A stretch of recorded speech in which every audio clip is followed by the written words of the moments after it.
Israel और Hamas के मोर्चे के युद्ध से बहुत बड़ी खबर आ रही है। हमास की आर्म्स ब्रिगेड कसाम ब्रिगेड ने एक बड़ा वीडियो जारी किया है जिसमें उसने इजराइल के कई टैंक्स को निशाना बनाया है। जी हाँ, एक के बाद एक कई टैंक्स को हमास की अल कसाम ब्रिगेड ने उड़ाया है।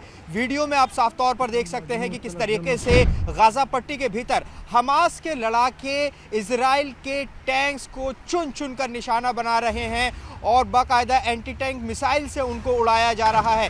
एक नहीं, दो नहीं, तीन नहीं, बल्कि कई कई बार निशाना बनाया गया है। और एक आध वीडियो तो ऐसी है कि बाकायदा जो लड़ाके हैं हमास के वहां पर जाकर टैंक के पास जो एंटी टैंक हथियार है उसको रखकर उसको उड़ा देते हैं। तो ये चुनौती इजराइल की सेना को मिल रही है गाजा पट्टी पर। गाजा पट्टी पर एक बहुत बड़े हिस्से पर कब्जा करने का दावा करने वाली इजराइल की सेना लगातार आगे बढ़ रही है, लेकिन जिस तरह से स्थिति बन रही है वहाँ पर गाजा में हमास की जो ब्रिगेड है वो बड़ी चुनौती दे रही है। देखिए, हमास के सामने, इजराइल के सामने वहाँ पर हमास है, इस्लामिक जिहाद की अल कुद्स ब्रिगेड है। तो ये दो बड़ी लड़ाके हैं, दो बड़े संगठनों के जो वहाँ पर बड़ी चुनौती दे रहे हैं। देखिए, अगर आंकड़ों की बात करें तो ग्राउंड इन्वेजन के दौरान इजराइल के अब तक 66 सैनिक मारे जा चुके हैं। आप संख्या समझिए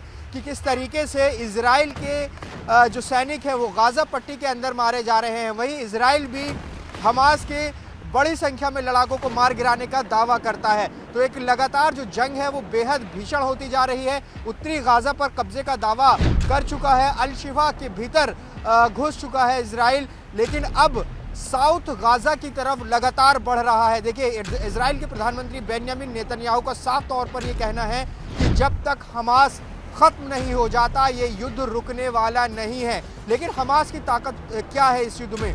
कई बड़ी ताकत उसकी सामने आ रही है। एक ये कि वो गुरिल्ला वॉर में माहिर माना जाता है, जैसा कि आप इस वीडियो में भी देख सकते हैं कि किस तरीके से आखिर छुपकर वॉर कर रहे हैं हमास के लड़ाके और बाकायदा जो गाजा के गलियों में, गाजा की सड़कों पर टैंक्स घूम रहे हैं इजराइल के, उनको निशाना बना रहे हैं। दूसरी बड़ी बात, जो युद्ध में हमास शुरू से ही इजराइल पर दबाव बनाने की कोशिश कर रहा है वो है बंधकों की रिहाई का मामला। अभी भी करीब 240 के करीब बंधक जो हैं इजराइल के वो हमास के कब्जे में हैं। लगातार बीच बीच में अलग डील सामने आई, लेकिन अभी तक भी किसी बंधक की रिहाई नहीं हुई है। बार बार ये कहा जा रहा है कि जब तक सीज फायर नहीं होगा बंधकों की रिहाई नहीं होगी। वहीं प्रधानमंत्री बेंजामिन नेतन्याहू भी इस मामले में झुकने के लिए तैयार नहीं है। तो जंग जो है करीब 40 दिन से ज़्यादा का वक्त बीत चुका है और अपने निर्णायक मोड़ पर पहुंचती जा रही है। इस बीच न सिर्फ गाजा में बल्कि लेबनान में भी बड़ी चुनौती इजराइल के सामने आ रही है। इसके अलावा यमन के हूथी विद्रोहियों ने इजराइल का एक कार्गो शिप हाईजैक करने का दावा किया है।